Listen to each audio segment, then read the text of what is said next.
Hello everyone, welcome in PT pharma classes. तो आज हम देखेंगे बी फॉर्म फर्स्ट सेमेस्टर का जो हमारा सब्जेक्ट है इंट्रोडक्शन ऑफ फार्माकोग्नोसी, जिसका एग्जाम कोड है BP 105T, उसका सेकेंड यूनिट। तो जो हमारा सेकेंड यूनिट है वो है cultivation, collection, processing and storage of drug of natural origin. तो इसमें हमें पहले पढ़ना है method of plant cultivation and good agricultural and collection practice for medicinal plant. तो पहले देखेंगे क्या होता है ये। Medicinal plant are important source of herbal drugs, phytopharmaceuticals and traditional medicine. जो हमारा मेडिसिनल प्लांट होता है ये एक इम्पोर्टेंट सोर्स होता है हर्बल ड्रग का, फाइटोफार्मास्यूटिकल्स और ट्रेडिशनल मेडिसिन का। The quality of A medicinal plant depend greatly on it's genetic material, cultivation condition, harvesting time, collection method, processing and storage. जो हमारा मेडिसिनल प्लांट होता है उसकी जो क्वालिटी होती है वो डिपेंड करती है जेनेटिक मटेरियल पे, कल्टीवेशन कंडीशन पे, हार्वेस्टिंग टाइम पे, कलेक्शन मेथड पे और प्रोसेसिंग और स्टोरेज पे। The World Health Organization published its guidelines on good agricultural and collection practices for medicinal plant in 2003। यानी कि जो हमारा वर्ल्ड हेल्थ ऑर्गेनाइजेशन जिसे हम WHO बोलते हैं, उसने मेडिसिनल प्लांट को लेके 2003 में उसके लिए कुछ गाइडलाइंस पब्लिश किए थे गुड एग्रीकल्चर के लिए, कलेक्शन प्रैक्टिस के लिए। The guidelines aim to ensure the quality, safety and efficacy of medicinal plant materials and promote their sustainable cultivations and collections। जो गाइडलाइंस थे उसका जो एम था, उसका ये एम था कि क्वालिटी को इंश्योर करना, सेफ्टी को इंश्योर करना, मेडिसिनल प्लांट के एफिकेसी को इंश्योर करना और सस्टेनेबल कल्टीवेशन और कलेक्शन को प्रमोट करना। तो जो हमारा WHO होता है उसको हम लोग बोलते हैं वर्ल्ड हेल्थ ऑर्गेनाइजेशन। इसका फुल फॉर्म होता है GAP, जो होता है इसका फुल फॉर्म होता है गुड एग्रीकल्चर प्रैक्टिस। GCP जिसका फुल फॉर्म होता है गुड कलेक्शन प्रैक्टिसेस, और हमारा होता है GACP, इसका फुल फॉर्म होता है good agricultural and collection practices. Method देखते हैं कल्टीवेशन का क्या मेथड है। Method of cultivation of medicinal plant. Cultivation means the plant productions of medicinal plants under controlling agricultural condition। यानी कि जो हमारा कल्टीवेशन होता है इसका मतलब होता है प्लांट प्रोडक्शंस, किसी भी मेडिसिनल प्लांट का plant production under controlling agriculture conditions में। तो इसका जो स्टेप होता है सिलेक्शन ऑफ साइट, इसमें हम पहले साइट का सिलेक्शन करते हैं, selection and identification of plant material. फिर हम सेलेक्ट करते हैं, आइडेंटिफाई करते हैं प्लांट मटेरियल को, सॉइल प्रिपरेशन करते हैं, हम सॉइल का प्रिपरेशन करते हैं, सोइंग एंड प्लांटिंग, फिर हम उसमें प्लांटिंग करते हैं या फिर सोइंग करते हैं। फिर उसका अगला स्टेप होता है इरिगेशन। इरिगेशन के बाद उसका हम कहते हैं म्यूनरिंग एंड फर्टिलाइजेशन। फिर नेक्स्ट स्टेप में करते हैं वीड एंड पेस्ट कंट्रोल। अगला स्टेप होता है क्रॉप मेंटेनेंस। क्रॉप मेंटेनेंस के बाद करते हैं हम हार्वेस्टिंग। उसके बाद नेक्स्ट स्टेप होता है क्लीनिंग एंड सॉर्टिंग, ड्राइंग। फिर अगला स्टेप होता है हमारा ड्राइंग, हम अपने मटेरियल को ड्राइंग करते हैं। पैकिंग एंड लेबलिंग, मटेरियल की पैकिंग करते हैं, उसको लेबलिंग करते हैं। अगले लास्ट स्टेप होता है इसका स्टोरेज एंड ट्रांसपोर्टेशन। फिर अगले स्टेप में हम क्या करते हैं इसका स्टोरेज और ट्रांसपोर्टेशन करते हैं। तो हम पहले देखेंगे जो हमारा फर्स्ट स्टेप है सिलेक्शन ऑफ साइट्स। इसमें क्या होता है the site should be carefully selected according the requirement of medicinal plant. हम साइट को सेलेक्ट करते हैं केयरफुली, हम किसी भी साइट को सेलेक्ट करते हैं जो कि हमारे मेडिसिनल प्लांट के रिक्वायरमेंट के अकॉर्डिंग होता है। Site should not be exposed to industrial pollution, contaminated with heavy metals, agricultural waste, chemicals should be avoided. जो हमारा साइट होता है वो होना चाहिए उसमें एक्सपोज्ड इंडस्ट्रियल पॉल्यूशंस नहीं होना चाहिए, कंटामिनेटेड नहीं होना चाहिए, जैसे कि हैवी मेटल्स वगैरह से वो कंटामिनेटेड ना हो, एग्रीकल्चरल वेस्ट से कंटामिनेटेड ना हो, उसमें केमिकल्स अवॉइड होना चाहिए। History of previous crop environmental condition. फिर हम हिस्ट्री लेते हैं जिसमें उसके पहले जो क्रॉप्स रहते हैं या फिर उसके इन्वायरमेंटल कंडीशंस क्या है उसकी हम हिस्ट्री लेते हैं। Selection and identification of plant material. Correct identification of plant material is essential. हमें सेलेक्ट करना चाहिए प्लांट मटेरियल को और उसका आइडेंटिफिकेशन करना चाहिए। जैसे उसके उस एग्जाम्पल हो गए, सीड्स हो गए, रूट्स हो गए, कटिंग्स हो गए, फिर सीडिंग्स हो गए। थर्ड स्टेप हमारा था soil preparation. Soil preparation promotes health plant growth, remove unwanted stones, maintain suitable soil pH, avoid contaminated manures. यानी कि सॉइल प्रिपरेशन में क्या होता है, प्रॉपर सॉइल प्रिपरेशन के लिए और प्लांट की ग्रोथ के लिए अनवांटेड स्टोन्स वगैरह को रिमूव करना चाहिए, मेंटेन करना चाहिए सॉइल के पीएच को, अवॉइड करना चाहिए कंटामिनेटेड मैन्योर्स को। अगला स्टेप है हमारा सोइंग एंड प्लांटिंग। सीड और other propagation material should B planted at the appropriate time, depth, spacing, temperature, soil moisture. यानी कि जो हमारे सीड्स या फिर अदर प्रोपागेशन मटेरियल जो होते हैं उनका हम क्या करते हैं, प्लांटेड करते हैं appropriate the time, according to time, depth, spacing, temperature के अकॉर्डिंग, सॉइल मॉइस्चर के अकॉर्डिंग हम उसकी सोइंग या फिर प्लांटिंग करते हैं। Irrigation. Water is essential for plant growth but contaminated water can introduce harmful substance. यानी कि वाटर जो होता है वो एसेंशियल होता है प्लांट की ग्रोथ के लिए, बट जो हमारे कंटामिनेटेड वाटर होते हैं ये क्या करते हैं, हार्मफुल सब्सटेंस को इंट्रोड्यूस करते हैं हमारे प्लांट में। अगला स्टेप है मैन्योर्स एंड फर्टिलाइजर्स।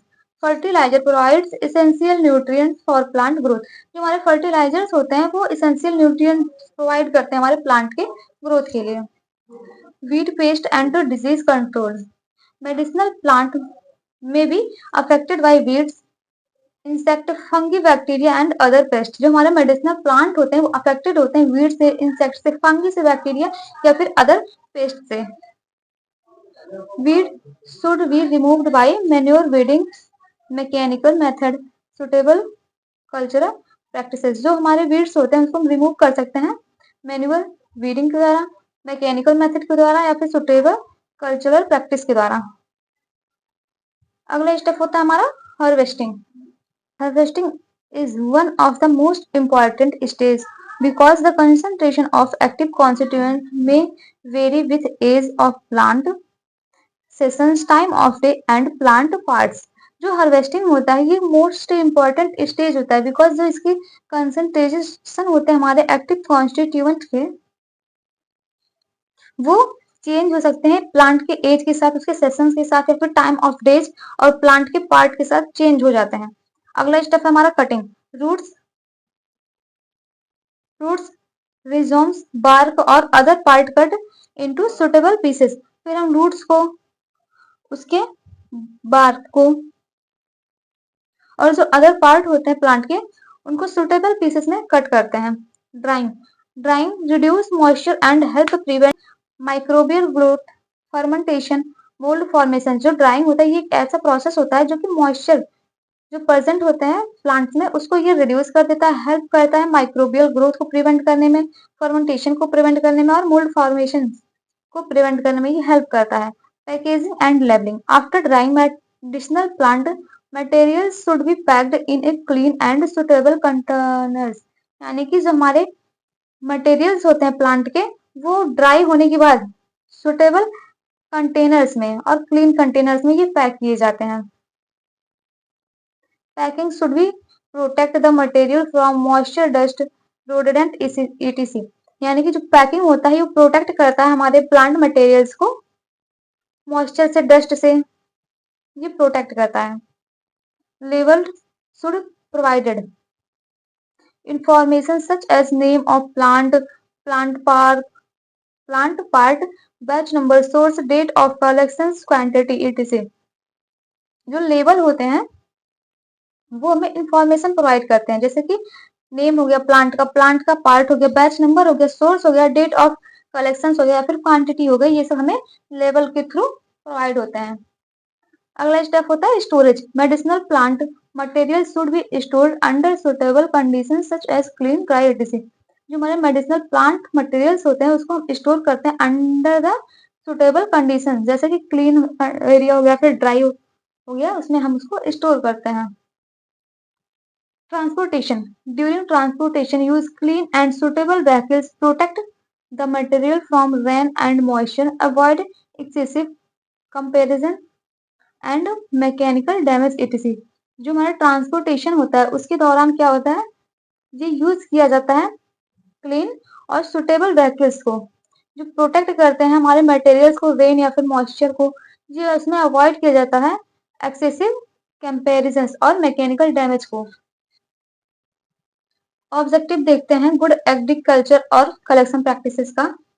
इसका क्या क्या ऑब्जेक्टिव है? To ensure identity, purity, quality and consistency of medicinal plant materials.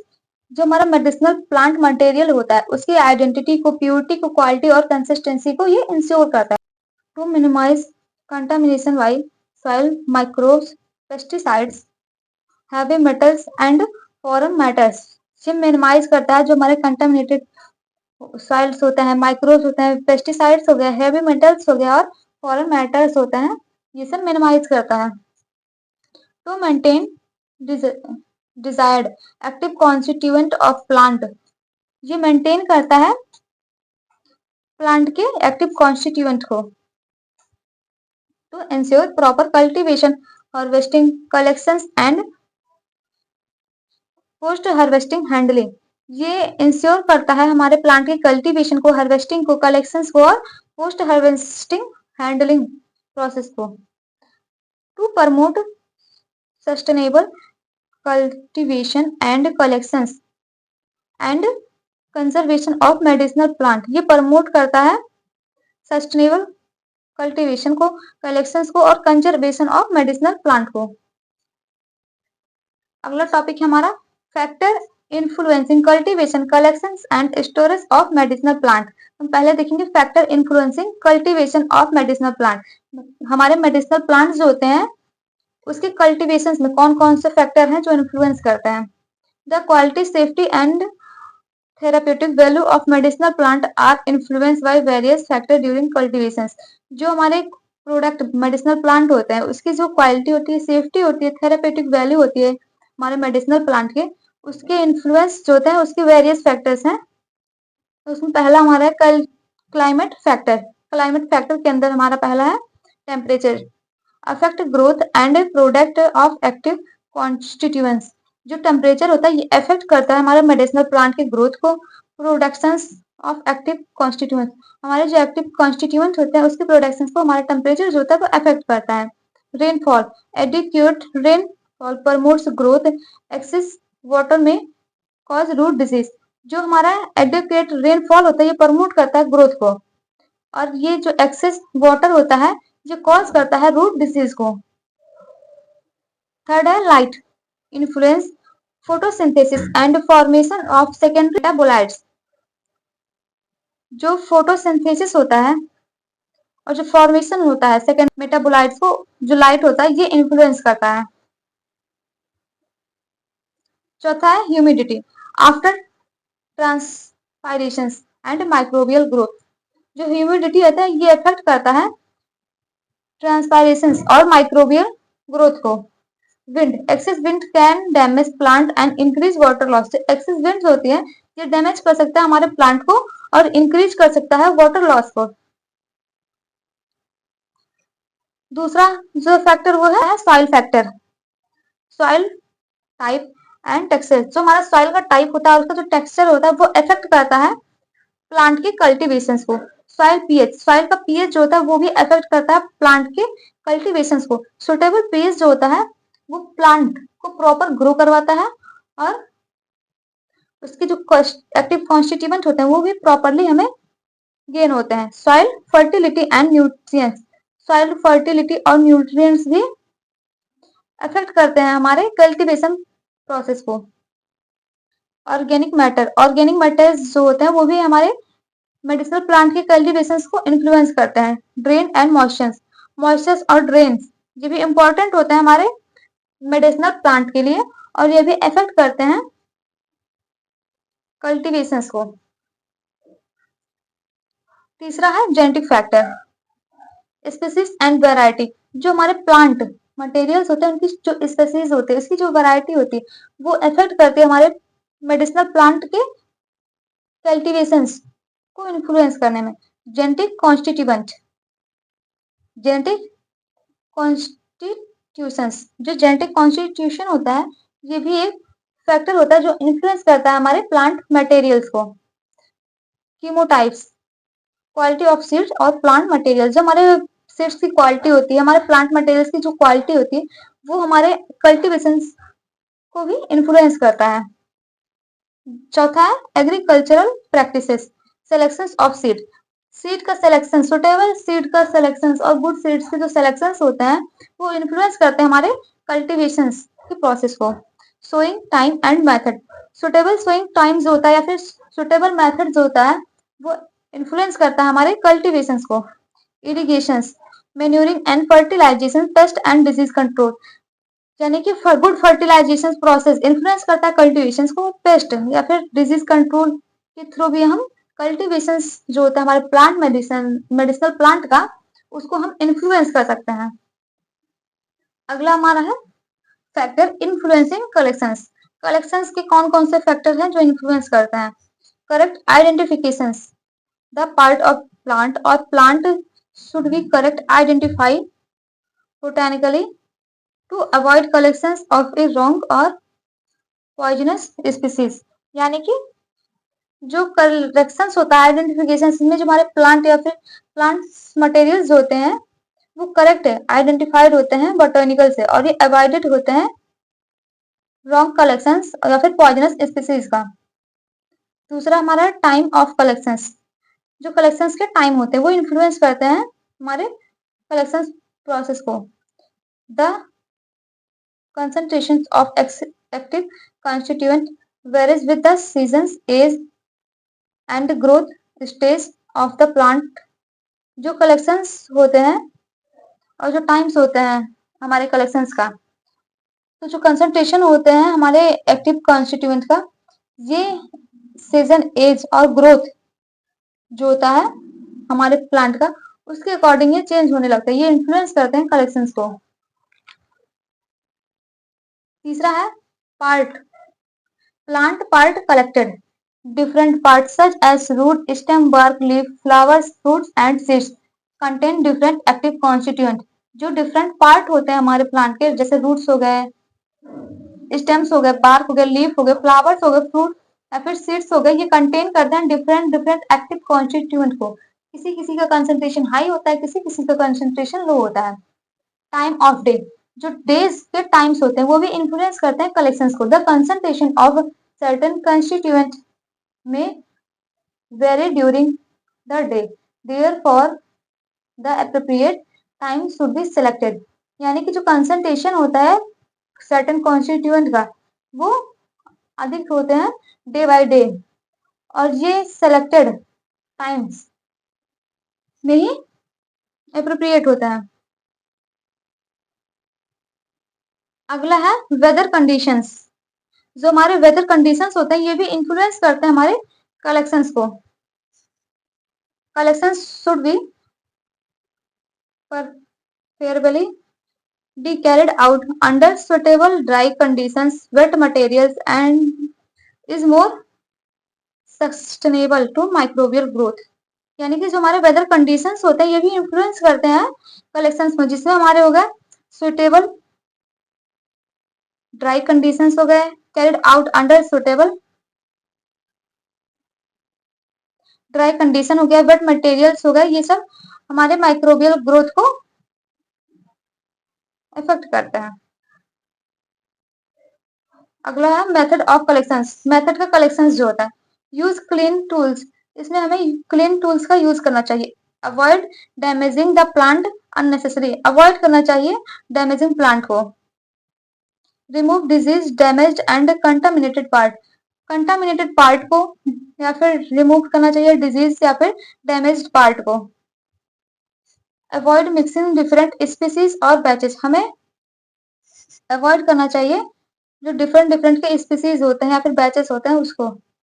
अगला है collection site, avoid polluted area, road side industrial area and chemically contaminated locations. हमें अवॉइड करना चाहिए पॉपुलेशन एरिया को, रोड साइड को, इंडस्ट्रियल एरिया को, या फिर जो हमारे कंटामिनेटेड कंटामिनेटेड लोकेशंस होते हैं उसको हमें अवॉइड करना चाहिए। अगला है हमारा सस्टेनेबल कलेक्शंस। जो सस्टेनेबल कलेक्शंस होता है ये भी इन्फ्लुएंस करता है कलेक्शंस को।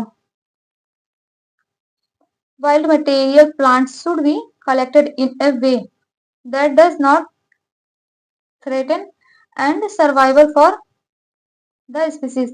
जो हमारे वाइल्ड मेडिसिनल प्लांट होते हैं इसको हमें ऐसे कलेक्ट करना चाहिए जिसमें कि थ्रेड या फिर सर्वाइवल स्पीसीज ना हो। अगला टॉपिक है हमारा फैक्टर्स इन्फ्लुएंसिंग स्टोरेज, यानी कि स्टोरेज के जो फैक्टर्स हैं कौन कौन से हैं जो इसको इन्फ्लुएंस करते हैं। पहला हमारा है moisture. Excess moisture promotes fungal and bacterial growth and may cause deteriorations, यानी कि जो एक्सेस मॉइस्चर होता है ये प्रमोट करते हैं फंगी बैक्टीरियल ग्रोथ को, और ये क्या कर सकता है, उसको डिस्ट्रॉय कर सकता है। दूसरा हमारा है temperature. High temperature can accelerated chemical डिग्रेडेशंस and loss of volatile constituents. जो हमारा टेम्परेचर होता है ये हाई टेम्परेचर जब होता है तो ये कॉज करता है केमिकल डिग्रेडेशंस को, और ये लॉस कर सकता है हमारे वोलेटाइल कॉन्स्टिट्यूएंट को। तीसरा है humidity. High relative humidity can increase moisture absorption and microbial contaminations. जो हाई रिलेटिव ह्यूमिडिटी होता है ये कॉज कर सकता है, जब ये इंक्रीज होता है तो ये कॉज करता है मॉइस्चर एब्जॉर्प्शन को और माइक्रोबियल कंटामिनेशंस को। अगला हमारा लाइट। डायरेक्ट सनलाइट में भी grade light sensitive constituent and cause loss of colour and potency. जो डायरेक्ट सनलाइट होता है ये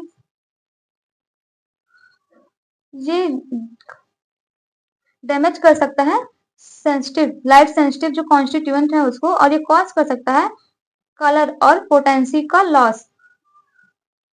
अगला हमारा है इंसेक्ट एंड रोडेंट, यानी कि जो कुछ कीड़े मकोड़े होते हैं ये कैसे इन्फ्लुएंस करते हैं। Insect and rodent can damage stored materials, plant materials and contaminate it। जो इंसेक्ट या फिर रोडेंट होते हैं ये डैमेज कर सकते हैं हमारे इंसेक्ट या फिर रोडेंट होते हैं ये डैमेज कर सकते हैं हमारे स्टोर्ड मेडिसिनल प्लांट मटेरियल्स को, और ये कंटामिनेटेड कर सकते हैं उसे। अगला हमारा है micro organism. Fungi and bacteria can cause deterioration and में प्रोड्यूस हार्मफुल टॉक्सिन्स। जो फंगी या फिर बैक्टीरिया होते हैं ये क्या करते हैं, हार्मफुल टॉक्सिक इफेक्ट प्रोड्यूस करते हैं, और ये डिटोरेशंस का कॉज होता है। अगला हमारा है storage containers. Container should be clean, dry, suitable and properly close to protect the material from moisture, insect and contaminations. जो हमारे कंटेनर्स होते हैं वो क्लीन होना चाहिए, सुटेबल होना चाहिए, प्रॉपरली क्लोज होना चाहिए, प्रोटेक्ट मटेरियल उसमें जो प्रोटेक्ट होना चाहिए मटेरियल मॉइस्चर से, और ये कंटामिनेशन से भी प्रोटेक्ट होने चाहिए। अगला है storage area. The storage area should be clean, dry, well ventilated, protected from paste. जो हमारा स्टोरेज एरिया होता है ये क्लीन होना चाहिए, ड्राई होना चाहिए, वेंटिलेटेड होना चाहिए, और जिससे प्रोटेक्ट हो सके पेस्ट से। अगला है ड्यूरेशन ऑफ स्टोरेज। स्टोरेज का जो ड्यूरेशन होता है, लॉन्ग टर्म स्टोरेज में भी lead to loss of active constituent and deterioration of quality. यानी कि जो लॉन्ग टर्म के स्टोरेज हो सकते हैं वो क्या करते हैं, लॉस कर देते हैं हमारे एक्टिव कॉन्स्टिट्यूएंट को, और ये डिटरेशन करते हैं हमारे क्वालिटी को। जो हमारे मेडिसिनल प्लांट की क्वालिटी होती है उसको ये डैमेज कर देते हैं या फिर उसको डिक्रीज कर देते हैं।